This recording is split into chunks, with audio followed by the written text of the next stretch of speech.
Oh, yeah. Oh, yeah. Welcome to another episode of Out of Spec Dave, where I find myself down here at Sono Seaport Seafood. And it's closed today, or at least now. It's early in the morning on Sunday morning. But what do we have here? We've got my Model X. This one is the Plaid edition. I've had it exactly 6 days. And I thought what I would do is just give a brief update on how my ownership, got to be careful what I say there, experience is going. I'm also going to reveal the name of this car today and go over a little bit of the build quality and what am I finding in my initial 6 days of ownership. I will give you the secret. It's pretty darn good so far, but we'll see what happens longer term. So let's get into it. Welcome to the 2023 Model X Plaid. I couldn't be happier.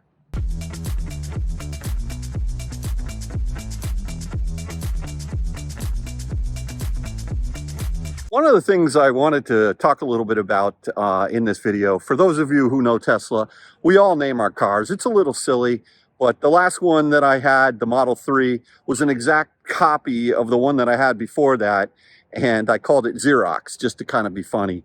And I really wanted to think about this car. A number of people said, oh, Dave, you should name it Big Red or Roxanne. Remember the Police song, you don't have to turn on the red light. Well, I don't know. So I really wasn't too fond of either one of those names. Candy Apple, Candy Cane, Santa Sleigh, Santa himself. All these things were sort of, coming to mind as far as names. But there's one thing that is and has been, maybe I still have a little bit of kid left in me, but when I was a kid, I used to love Paddington Bear. And when my dad was alive and my grandma was alive and she was in a nursing home facility in her later years, my dad went out and bought a Paddington Bear for my grandma. And it used to stay by her bedside. And that Paddington Bear has been back in my bedroom, back where my mom lives over in Rockland County ever since. And I was thinking about, this is a Model X Plaid, so why not call the car Paddington and take the bear that's from my bedroom and have him ride with me wherever I go in the backseat. Of course, buckled up.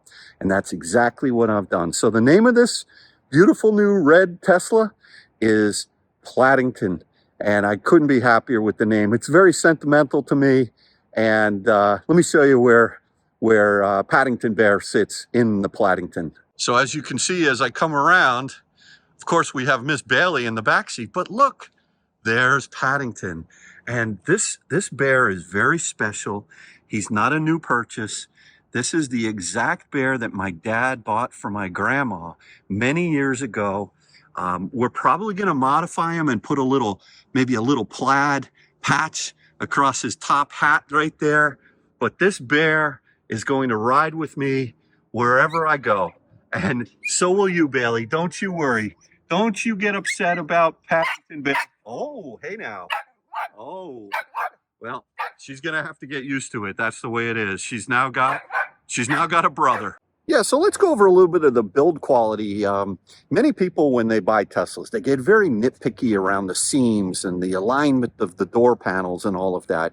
Now, when I picked up this vehicle on Monday night, just 6 days ago, it was dark. And so one of the things Tesla does is they give you at least 7 days to let them know of any problems if you don't find out about them for when you pick up the vehicle and inspect it. Oftentimes what happens is they let you sign the paperwork, they have you sign the paperwork, and then you go out and see the car. So don't make that mistake. Always make sure that you go out and inspect the car to the best of your ability before you sign the paperwork.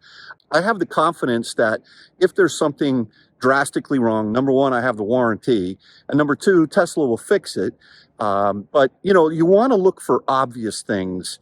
This car was built on October 9th, 2023. It did have a New York State inspection on it. Some of you may have seen the delivery video where they took it into the shop, and those stickers are kind of hard to get off. And my thought was that maybe this was an ordered car and then someone was ready to pick it up and for whatever reason bugged out on it. Now, my thought was when I went and picked it up, I was hoping that it wasn't because there was something wrong with the car. The guys at Tesla told me that they just put the stickers on because most of the cars that get delivered to New York State, even though I live on the Connecticut border. So whether or not that's true or not, I don't really care. I took delivery of it, but they did take the sticker off, which is good. And I went over with my camera that night with my flashlight, I should say from my phone, as close as I could to see how the lines looked as far as the alignment panels. I know a lot of people get super crazy about this. I mean, I do to a certain extent if something's really bad. I know that on Kathy's Model Y, when we took delivery, one of the door panels, the left rear passenger door panel, was not aligned properly. I still have to get that fixed. I just need to make an appointment. They know about it. I reported it early on. Yeah, so anyway, I checked out all the seams on the car and they look pretty good to me, to be honest. And let me show you. Man, oh man, doesn't that look beautiful? This ultra red color is just sweet. I mean, I remember my dad, he had a 1987 Toyota Supra Turbo. It was more of a maroon red, but I had forgotten that he had a red car for many, many years. That was one of the most reliable cars he ever owned. He also owned a 1974 Audi 100 LS, which goes down in history as one of the top worst cars of all time. But this Model X here in the ultra red, I don't know, it's a personal thing. I just think it looks absolutely fantastic. So I'll show you some of the up close lines on this car and you decide for yourself. This looks perfect to me. Maybe just a little bit of an overhang, but really pretty good. You know, these seams in here, they look okay. As we come up over here, this is always a tricky spot right over here. You know, just a little bit, tiny little bit of overhang. And then as you come down, you can see pretty consistent all the way down, which is quite good. Now, of course, they would always align these doors. These Falcon Wing doors are notorious for, at least historically, not really aligning up properly. This seam over here happens to be one of the most challenging ones, and this looks really good to me. This is fantastic here, and it seems like very consistent lines all the way down. I mean, tiny little minor, nothing I would complain about. As I follow the seams down over here, you can see going through the back here, it all looks really pretty good. Even on my Lucid Air, I had to actually have the seams corrected.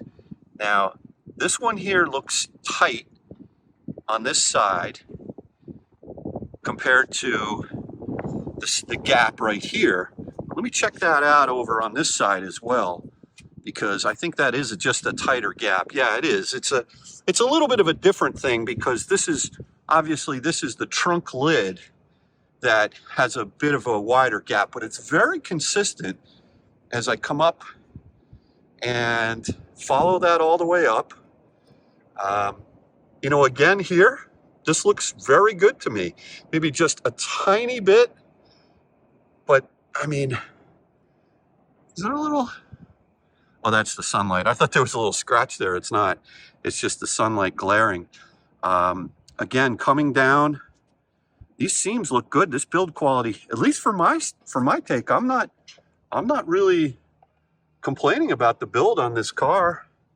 And here, this seam right here, that looks pretty darn good to me. Now, of course, once Colton looks at it, he'll probably tear it apart once Kyle gets it out west. But I'm feeling like this, when I looked at it the other night, it looked quite good. And as we follow down here, this seam here on the driver's door looks very consistent again. And then over in here, maybe a little tight here and a little gap there. There's a piece of rubber right there, which I think is on the other side as well. But, you know, be just a tiny bit. It's really not bad, guys. It's not bad. And then finishing it off over in here. You know, that kind of rounds out the rest of it. Let me just see this one seam over here. So we look at this gap right here, and if I go over to the other side, let me just see. Yeah, it's a little misaligned right here. This is wider for sure than here. So I don't know. I may report that one just there, but it's to me it's quite minor. Probably worth asking them about that piece, but that'll most likely be it. Now, as far as the wheels go, these are the 20-inch wheels with Continental. They are the cross contact. They have the red brake calipers, LX Sport. These are 265 45 R20s. I specifically did not want the 22s. A, because they're $5,500 more. B, because I actually like the way these wheels look. And C, because of the thickness of the sidewall, you get a much softer and smoother ride. Combine that with the air suspension in this Model S, and it's in a different league compared to the Model Y that you know, I just took on a road trip. The day before, I solidified the deal.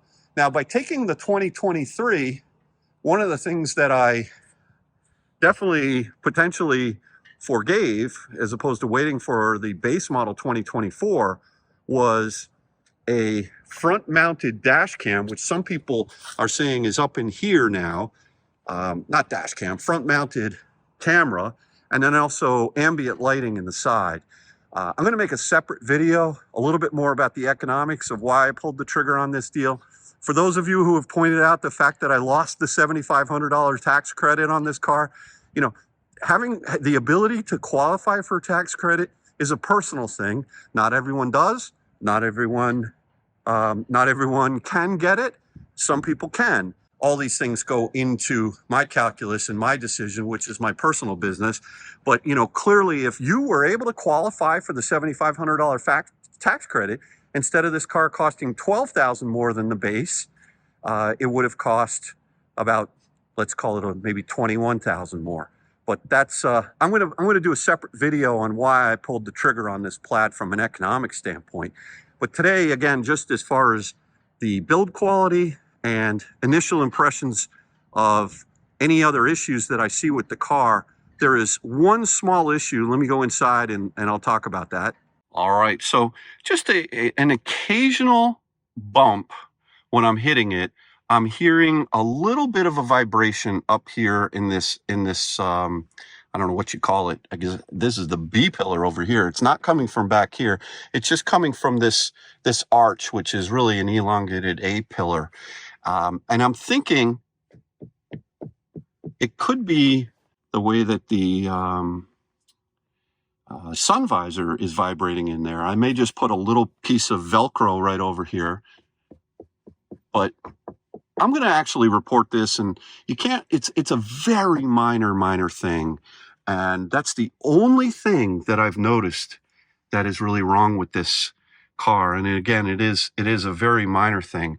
I'm going to do something right now that a lot of people, here, let me move over just a little bit over this way, but check this out. This is always one of the most fun things you can do when you get a new car. All right, you guys ready for this? Here we go. Here we go.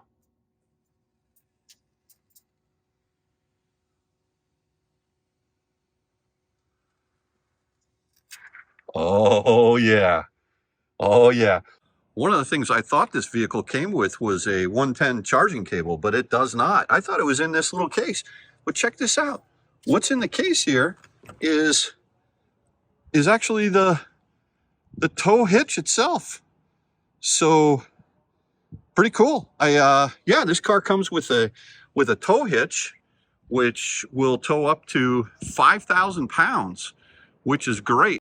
So like I promised, this is just a quick video that I wanted to share with you The name of the car, you can see Paddington Bear sitting in the back over there, all proud. He's got a seatbelt on.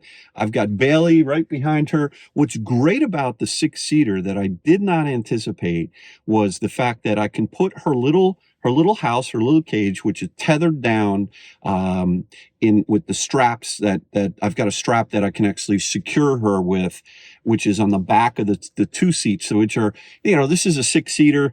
The back seats, they're really for kids. Although I will say, being 6'5", I actually put my legs out when I went into the third row. I put my legs all the way out, stretched them out, and I laid back, and I was like, wow, I could fall asleep back here. Give me a pillow.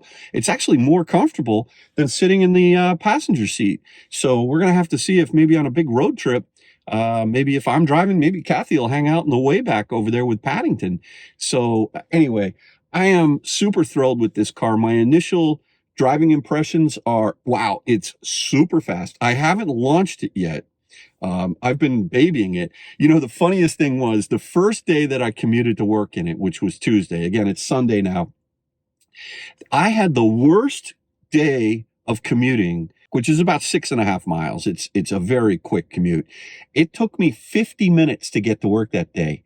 And here I am on 95 in the FSD, doing about 2 miles an hour.